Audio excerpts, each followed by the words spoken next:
அவுத்து போட்டுக்கொண்டு தாவேக்காவுக்கு ஓடுகிறான்.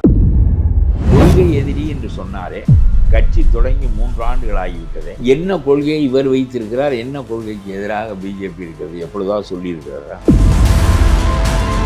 கவனத்தை ஈர்க்கிற ஆற்றல் இருக்கிறது. 50,000 பேர் கூடுவாங்க. ஆகவே எல்லா மக்களும் அந்த கூட்டம் தான் ஓட்டம் மாறாதுன்னு நீங்க தானே சொன்னீங்க இதுக்கு முன்னாடி. அது யாரும் நினைக்கவில்லை, விஜயும் நினைக்கவில்லை, ஒருத்தனுக்கும் தெரியாத இந்த ரகசியம். ஆக மக்கள் அவ்வளவு வெந்து போயிருந்திருக்கிறார்கள் என்பதைத்தான் இவர் ஆட்சிக்கு வந்தது காட்டுகிறது. ஆனால் நன்றாக தான் இருந்தது. மகளிர் திட்டம், உங்களுடன் ஸ்டாலின் அப்படின்னு நிறைய திட்டங்கள் நல்லாக தான். அதெல்லாம் திட்டமா? அது நாட்டில் கடன் வாங்கி இதெல்லாம் பண்ணுறதுக்கு என்ன அறிவு வேண்டும்?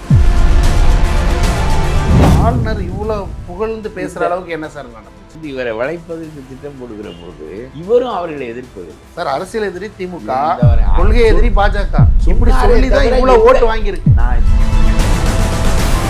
பிஜேபி மத்தியில் அரசாங்க அதிகாரத்தில் இருக்கிறவர்களோடு மோதுகிற பழக்கமே அவர் கிடையாது. எதுக்கு சார் மோதணும், ஏன் எதிர்க்கணும்? நாட்டுக்கு நல்லது பண்ணணும், ஆட்சி அமைக்கணும். நாம் இந்து இல்லை என்று சொல்ல உனக்கு தெரியுமா? ஏன் சொல்லணும் சார்? நாம் இந்து இல்லையே. அவர் நான் இந்து, நான் முஸ்லீம், நான் கிறிஸ்டின் அப்படிங்கிறது, நான் மனிதன் அப்படிங்கிற மாதிரி தான் எல்லா கோயிலுக்கும் போறாங்க. அது ஒரு பக்கம் இருக்கட்டும். நீ இப்பொழுது வந்தே மாதரம் பாடவில்லை, இணக்கமாக போய்விட்டீர்கள். தேசிய 2 வாட்டி பாடினா தவறு இருக்கு. கொஞ்சம் சட்டமன்றத்துல பேசாம அந்த அமைதியா இருக்கிற முதல்வர் தெரியாதுதான் காரணம். கட்சி அமைச்சர்களே சொல்றாங்க ஏன் பேசணும், முதல்வர் ஏன் பேசணும், நாங்க பதில் கூறதுக்கு ரெடியா இருக்கிறோன்றாங்க. இந்த நாட்டை லாட்டரி சீட்டுக்காரன் ஆளுகிறான். லாட்டரி சீட்டுக்காரன் அந்த கட்சியை கைப்பற்றி வைத்திருக்கிறான். ஆனால் அயோக்கியத்தனமாக தொழில் செய்து பணம் சம்பாதிக்கின்ற ஒரு லாட்டரி கும்பலுடைய கையில் தமிழ்நாடு, புதுச்சேரி அரசியல் போய்விட்டது. விஜய்க்கு எதுவும் தெரியாது. லாட்டரின்றீங்களா? திராவிட முன்னேற்ற கழகத்தை 500 கோடி கொடுத்து திரு மார்ட்டின் அவர்கள் அதைத்தான் சொல்லுகிறேன். அவன் ஊரில் இருக்கிறவனெல்லாம் ஏன் விலைக்கு வாங்க வேண்டும்? கீழேயும் சரி மேலேயும் சரி ஊழல், லஞ்சம், இதை தவிர திமுகவுக்கு வேற சிந்தனையே கிடையாது. தமிழக வெற்றி கழகத்துல வரிசையா தொடர்ச்சியா நிறைய பேர் இணைஞ்சிக்கிட்டே வராங்க சார். தமிழ்நாடா இல்ல தாவேக்கா நாடா? அவுத்து போட்டுக்கொண்டு ஓடுகிறான் என்று சொல்லுகிறேன், சும்மா ஓடுகிறான் என்று சொல்லவில்லை. அவுத்து போட்டுக்கொண்டு தாவேக்காவுக்கு ஓடுகிறான். சம்மர் வந்தாச்சு. What's your plan for this holiday? எங்க கிட்ட விட்டுருங்க, நாங்க பாத்துக்கிறோம். GT Holidays. GT Holidays, South India's #1 travel brand. Periyar Maniammai Institute of Science and Technology, Tanjavur. We are the future. பட்டில் இழைத்த பாரம்பரியம், விவாஹா தெய்வீக பட்டு கலெக்ஷன்ஸ், உங்கள் சென்னை சில்க்ஸில். நியூஸ் கிளிட்ஸ் நேயர்களுக்கு வணக்கம். இன்றைய சிறப்பு நேர்காணலில் தமிழக தன்னுரிமை கழக தலைவர் பல கருப்பை அவர்கள் இணைந்திருக்கிறார். வணக்கம் சார். சார், தமிழக வெற்றி கழகம் ஆட்சி அமைச்சு ஃபஸ்ட்டு கூட்டத்தொடர், சட்டமன்ற கூட்டத்தொடர் நடந்திருக்கு. ஆளுநர் வாட்சதை பார்த்தோம். இதுவரை 4 வருஷமாக ஆளுநர் வெளிநடப்பு பண்ணுறதை பார்த்துக்கிட்டு இருந்தோம். ஆளுநர் வருவார் போவார், இதையே பார்த்துக்கிட்டு இருந்தது. நேற்று சுமூகமாக நடந்தது. அதாவது முதல்ல தமிழ் தாய் வாழ்த்து பாடல், இரண்டாவதாக தேசிய கீதம். இதுவரை வரலாறுல இப்படி இல்லை. பெரிய காரணம் விஜய் நான் உங்களோடு இணக்கமாக போக தயாராக இருக்கிறேன், நீங்களே எங்களோடு இணக்கமாக போங்கள் என்று சொல்லி கூட்டு எனக்கு காங்கிரஸோடு, ஆனால் எல்லாவற்றிலும் உங்களோடு நான் ஒத்துழைப்பேன் என்று சொல்லி அவர்கள் அதை ஒப்புக்கொள்ள மாட்டார்கள். நீ எங்களோடு ஒத்துழைக்காவிட்டாலும் பரவாயில்லை, எங்களை எதிர்த்தாலும் பரவாயில்லை, காங்கிரஸோடு சேராதே என்பது தான் அவர்களுடைய நிலைப்பாடு. அது ஒரு பக்கம் இருக்கட்டும். இவர் இந்த தரம் போய்விட்டு வந்தபோது இது விவகாரங்களாக இருக்க வேண்டாம் என்று சொல்லிவிட்டு வந்தார். இவர் சொல்வதற்காகலாம் கேட்க மாட்டான். 4 ஆண்டுகளாக கவர்னரை வைத்து விவகாரம் செய்து வெளியே இருந்து திருக்குறள் கீதையை பார்த்து எழுதப்பட்டது என்றெல்லாம் பேசி என்ன பாரத் மாதா எல்லாம் முடித்து கடைசியில் ஒரு இடமாக பிஜேபி ஆனது தான் மிச்சம். அவருடைய வாக்கு வங்கி 3% குறைந்தது தான் மிச்சம். இப்போ ஆக அவர்கள் நொந்து போனார்கள். தமிழ்நாட்டில் இது ஒரு பாறை நிலம், இதற்குள் நாம் அவ்வளவு எளிதாக எதையும் இறக்க முடியாது.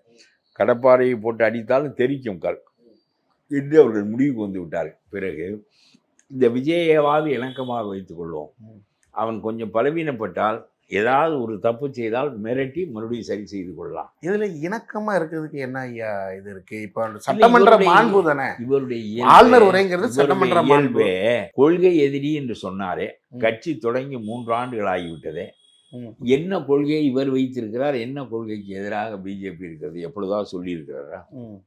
சொல்ல வேண்டிய ஒரு கொள்கையும் இவர் வைத்திருப்பதாக சொல்லியதில்லை. அஞ்சலை அம்மாளுடைய கொள்கை, லெனினுடைய கொள்கை, காமராஜருடைய கொள்கை, கம்யூனிஸ்ட் கட்சியினுடைய கொள்கை, அம்பேத்கருடைய கொள்கை ஒன்றும் புரியாது. ஒருத்தருக்கொருவர் எதிரானவர்கள். காமராஜ் வேறு கருத்துடையவர், பெரியார் வேறு கருத்துடையவர், அண்ணா வேறு எல்லாரையும் ஒரு அவியலாக்குவார். எவனுக்கும் எதுவும் புரியக்கூடாது. இதான் அவர். இதையெல்லாம் திருநாவி செய்திருந்தால் மக்கள் அவரை எடுத்திருக்க மாட்டார்கள். ஒரு காரணம் பற்றி தான் அவர் எடுத்தார். 50 ஆண்டுகளாக குப்பன் இல்லாவிட்டால் சுப்பன், சுப்பன் இல்லாவிட்டால் குப்பன். செந்தில் பாலாஜிக்கும் வேலுமணிக்கும், செந்தில் பாலாஜிக்கும் சி.வி. சண்முகத்துக்கும் என்ன வேறுபாடு? ஆக செந்தில் பாலாஜிக்கு மாற்று சி.வி. சண்முகம் இல்லை. செந்தில் பாலாஜியும் தொலைய வேண்டும், சி.வி. சண்முகம் தொலைய வேண்டும் என்று முடிவுக்கு வருகிறார்கள். அப்பொழுது இவரை தூக்கி கொண்டு வந்து யானை மாலை போட்டது போல சரஸ்வதி சபதத்தில் K.R. விஜயா பிச்சைக்காரியாக போய் கொண்டிருப்பார். ஒரு யானை வந்து மாலை போடும். ஆளுந்தகுதி என்ன இவளுக்கு இருக்கிறது என்று அறிய யானைக்கு தெரியாது. யானை மாலை போட்டது, அவ்வளோதான். மக்கள் சோர்ந்து போனார்கள் இந்த ஊழலில். இதே மாதிரியான ஆட்சி முறையில் 1000, 2000, 5000 தருவதில் இதே மாதிரியான ஆட்சி முறையில் சலித்து போய் ஒரு புதிய ஆட்சி வேண்டும் என்று விரும்பினார்கள். இந்த ஆளுநர் இருந்த ஒரே ஒரு திறமை 234 தொகுதியிலும் ஆள் நிறுத்த முடிந்தது தான். அவர்கள் என்ன செய்தார்கள் என்றால் 234 தொகுதிகளில் நிறுத்தி ஆள்களுக்கெல்லாம் பணம் கொடுத்தார்கள். நீ எல்லாம் வேலை செய்ய வேண்டாம், கருத்து பரப்பு செய்ய வேண்டாம், வீட்டிலே படுத்துக்கொள் என்று பணம் கொடுத்தபோது அவன் ரொம்ப மகிழ்ச்சி அடைந்து நாம் வெற்றி பெறப் போவதில்லை, பணம் பெரும்பணம் கிடைக்கிறது, 50 லட்சம் கோடி, 75 லட்சம், 1.5 கோடி எல்லாம் கொடுத்துருக்கிறார்கள். எல்லாத்தையும் வாங்கி கொண்டு படுத்தது தான். அவனை எம்எல்ஏ ஆக்கி மந்திரியாகவும் ஆக்கி விட்டார்கள் மக்கள். இந்த மாதிரி உழைப்பு கிடைத்த அதிசயம் நடந்ததற்கு காரணம் மக்கள் 50 ஆண்டுகளாக நடைபெற்ற ஆட்சி முறையில் அப்படி புழு போல ஊழல் நெளிந்ததில் அவர்கள் வெறுத்து போய் இந்த ஆள் இன்னும் சோதி தெரியப்படவில்லை, வரை உட்கார வைப்போம், பின்னால் பார்த்து கொள்வோம் என்று முடிவு செய்து வரை வேறு ஒருவரை உட்கார வைக்கிறதா இருந்துச்சுன்னா வேறு ஒருவரை இன்கேஸ் ஆட்சி கட்டில உட்கார வைக்கணும்னா திரு சீமான் அவர்கள், திரு அன்புமணி, திரு திருமாவளவன் வச்சிருக்கலாம். ஏன் விஜய் அவர்கள் என்ன இருக்கிறது? சீமான் விஜய் வந்து விஜய்க்கு கவனத்தை ஈர்க்கிற ஆற்றல் இருக்கிறது, ஒரு திரைப்பட புகழ்பெற்ற நடிகர். ஆகவே அவர் வந்தால் ஒரு 5000 பேர், 10,000 பேர், 50,000 பேர் கூட கூடுவான் அவர் வந்தார். ஆகவே எல்லா மக்களுக்கும் அந்த கூட்டம் தான் ஓட்டம் மாறாதுன்னு நீங்க தானே சொன்னீங்க இதுக்கு முன்னாடி. இல்லை, எல்லாரும் சொன்னார்கள், நான் சொல்லவில்லை. நான் ஒரு 10-15% ஓட்டு வரும் என்று நினைத்தேன். விஜயகாந்த் வாங்கிய ஓட்டை இவர் வாங்குவார், அப்படி ஒரு 15% ஓட்டு அலைகிறது புதிய மனிதனுக்கு போடுவதற்கு. அந்த ஓட்டு இவருக்கு கிடைக்கும், அரசு அமைக்கிற அளவு மொத்த நாடே இவருக்கு போடும் என்று நான் நினைக்கவில்லை. அது யாரும் நினைக்கவில்லை, விஜயும் நினைக்கவில்லை. விஜய் ஒருத்தனுக்கும் தெரியாது இந்த ரகசியம். ஆக மக்கள் அவ்வளவு வெந்து போயிருந்திருக்கிறார்கள் என்பதைத்தான் இவர் ஆட்சிக்கு வந்தது காட்டுகிறது. ஆனால் நன்றாக தான் இருந்தது. மகளிர் திட்டம், உங்களுடன் ஸ்டாலின், அப்படின்னு நிறைய திட்டங்கள் நல்லாக தான். அதெல்லாம் திட்டமா? அது நாட்டில் கடன் வாங்கி எந்த முட்டாப்பையிட்ட ஆட்சியை கொடுத்தாலும் இன்னொரு 25 லட்சம் கடன் வாங்கி உனக்கு பொம்பளை புள்ள சடங்கானா 10,000 தர்றேன், 1 லட்சம் தர்றேன், அப்புறம் வந்து புள்ள பிறந்துச்சுன்னா 20 லட்சம் தரேன். இதெல்லாம் பண்ணுறதுக்கு என்ன அறிவு வேண்டும்? தமிழக வெற்றி கழகம் அதை தான் அறிவிச்சிருக்காங்க. அது அடுத்தபடி அதுதான் 1 பவுன் போடுறாங்களாம் குழந்தை போடுறது. இந்த வர அதெல்லாம் செய்கிற அறிவித்து தானே அதை செய்கிற போது பார்ப்போம். முதல்ல இந்த திமுக நாம் ஊழலில் மிதக்கிறோம், மக்கள் வெறுக்கிறார்கள், அவர்களையும் நாம் இதில் சம்மந்தப்படுத்துவோம். கோடை காலத்துக்கு 2,000 தர்றேன், 3,000 சேர்த்து தர்றேன், நான் கட்சியிலேருந்து பணமும் தர்றேன், எனக்கு ஓட்டு போடு. போட்டார்கள், 50 ஆண்டுகளாக போட்டார்கள். இப்பொழுது வெறுத்து போயிருந்தா கிட்டத்தட்ட 17 லட்சம் ஓட்டு தான் சார் வித்தியாசம் தமிழக வெற்றி கழகத்துக்கும் திமுக. இருக்கட்டும், ஆட்சிக்கு வந்து விட்டார்கள். நம்முடைய தேர்தல் முறை அப்படித்தான். அதாவது ஜனாதிபதி தேர்தல் முறையாக இருந்தாலும் விகிதாச்சார தேர்தல் முறையாக இருந்தாலும் தான் ஒழுங்காக நாம் பண்ண முடியும். அம்பேத்கர் காலத்திலேயே இந்த ஜனநாயக முறையை உண்டாக்கி விட்டார்கள். 31% ஓட்டு வாங்கியவன் 30% ஓட்டு வாங்கியவன் சொற்கடி சொல்லுவான். ஓகே சார், இது அது பக்கம் இருக்கட்டும், நாம் பேச வேண்டியது இல்லை.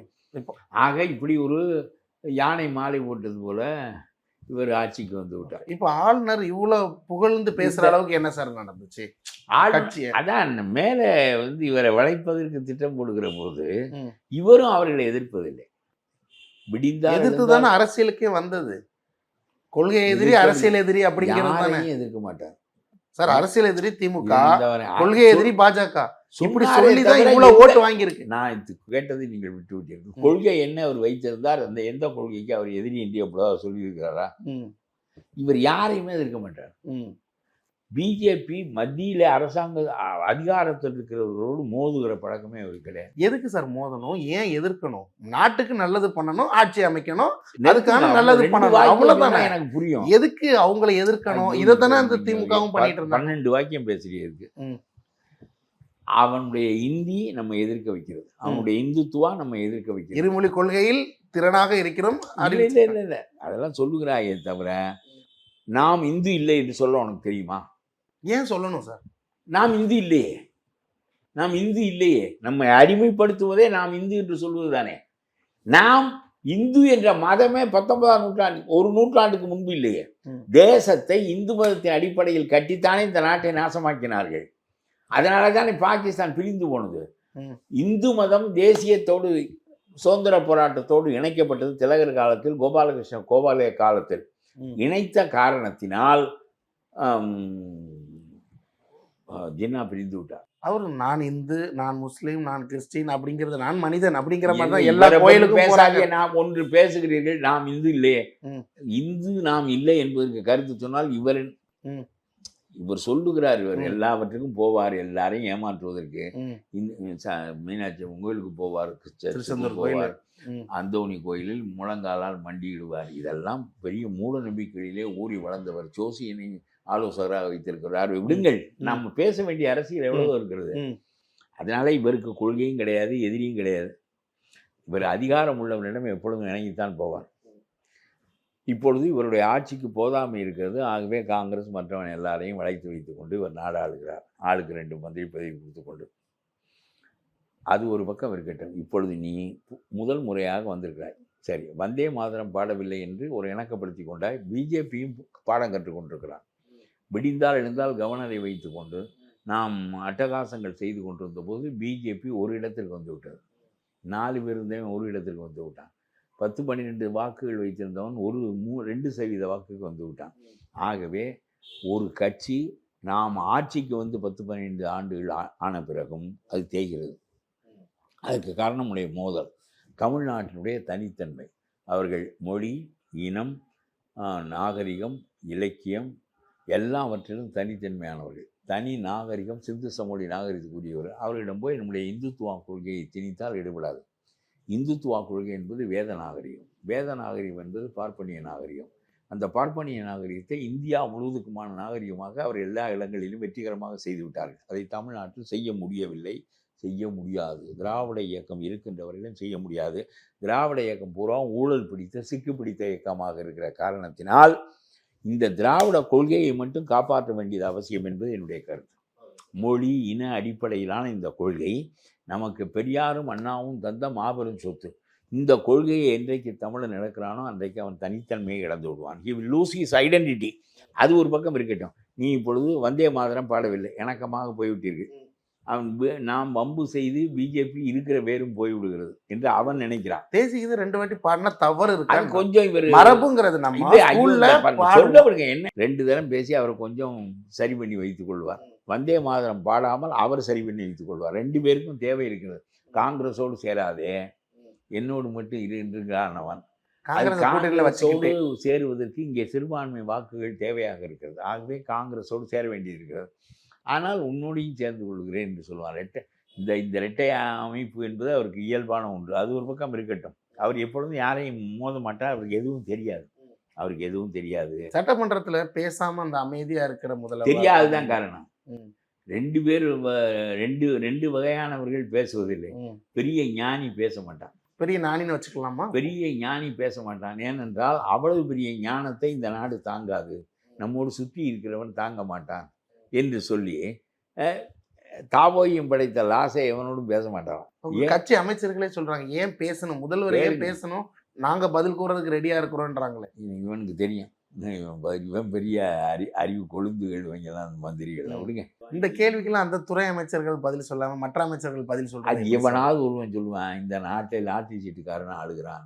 புஷி ஆனந்த் அவர்கள் தானே பேசணும். இல்லை, அது இருக்கட்டும். நாட்டை அது அப்படித்தான். ஒன்று விவரம் இல்லாதவனாக இருப்பான், இல்லாவிட்டால் அயோக்கியனாக இருப்பான். லாட்டரி சீட்டுக்காரன் அந்த கட்சியை கைப்பற்றி வைத்திருக்கிறான்.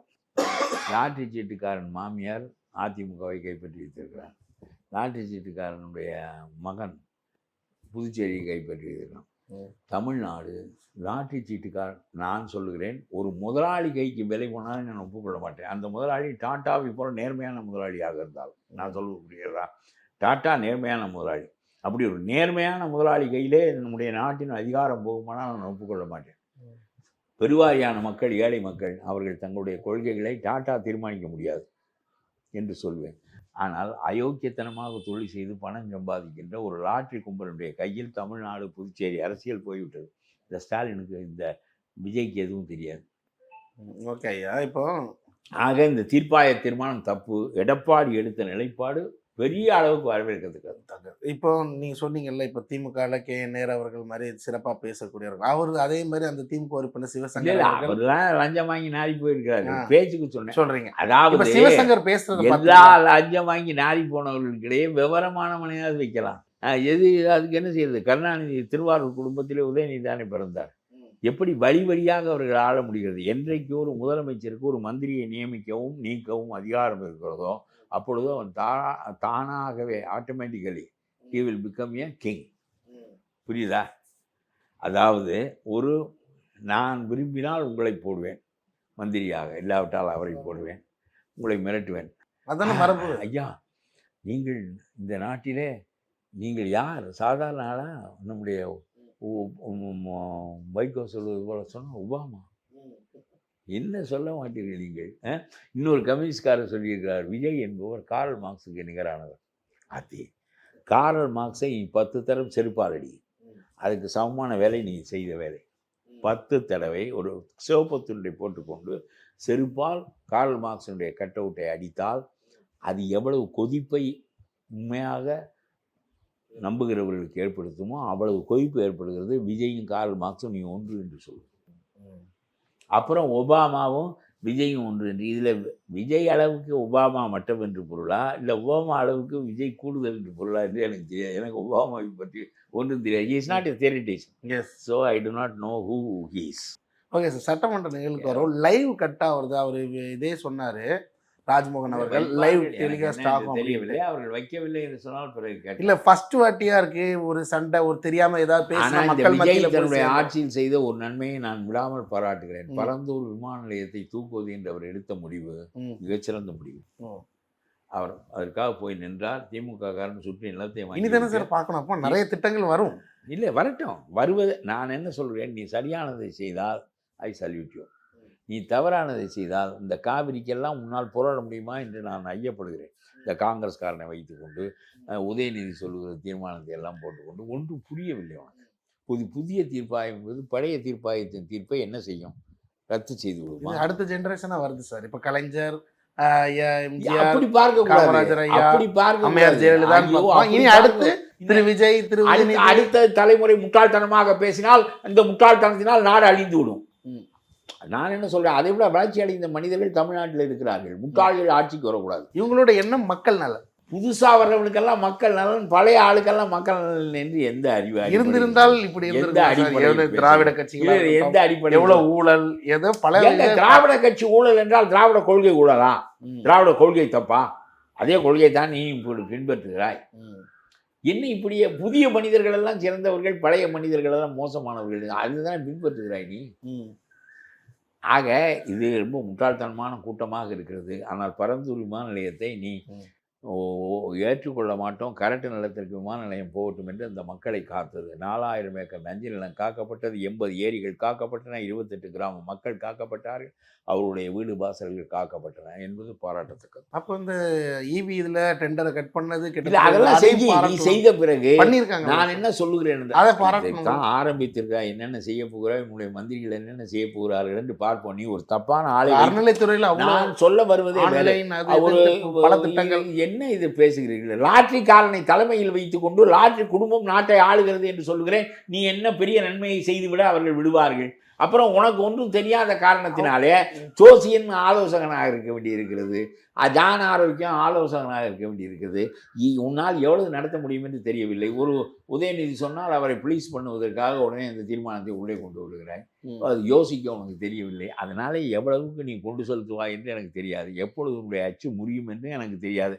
நடக்குமானால் பரந்தூர் விமான நிலையத்தை நீ போக்கடித்தது போல ஊழலற்ற ஆட்சியை தருவேன் என்பதற்காவது நான் உன்னை பாராட்டு. ஓகே சார், இறுதியாகவே கேட்குறேன், லாட்ரின்றீங்களா, அதே இதுதான், இதே திராவிட முன்னேற்ற கழகத்தை 500 கோடி கொடுத்தன்ட்டு திரு மார்ட்டின் அவர்கள் அதைத்தான் சொல்லுகிறேன். அவன் ஊரில் இருக்கிறவனெல்லாம் ஏன் விலைக்கு வாங்க வேண்டும்?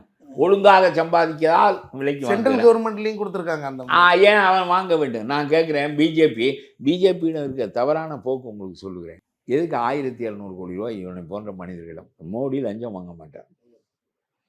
வருவாரியான அமைச்சர்கள், நிர்மலா சீதாராமன் போன்ற எத்தனையோ அமைச்சர்கள் லஞ்சம் வாங்காதவர்கள், நேர்மையானவர்கள் இருக்கிறார்கள் என்று சொல்கிறார்கள். விஜய் தான் இதை புதிதாக சொல்லுகிறான் என்று கருத வேண்டாம். அதனால தான் தொடர்ச்சியாக மன்மோகன் சிங் போல ஒரு யோக்கியன் உலகத்தில் கிடையாது. மன்மோகன் சிங் ஊழலுக்காக கவர்ந்தார். அந்த ஊழலை செய்தவர் நம்முடைய பெருமதிக்குரிய ஆவண்ணா ராஜா, திமுக. இங்கே போய் ஆட்சியில் கூட்டு வைத்துக் கொண்டு அந்த ஆட்சியை காங்கிரஸையே கீழே இறக்கி மேலே வரவிடாமல் செய்து விட்டார்கள் இவர்கள். கீழேயும் சரி மேலேயும் சரி ஊழல், லஞ்சம், இதை தவிர திமுகவுக்கு வேறு சிந்தனையே கிடையாது. 1,70,000 கோடி. எ கிளீன் கவர்மெண்ட் லெட் பை மன்மோகன் சிங். அது எப்படி தோற்றுறது தெரியுமா?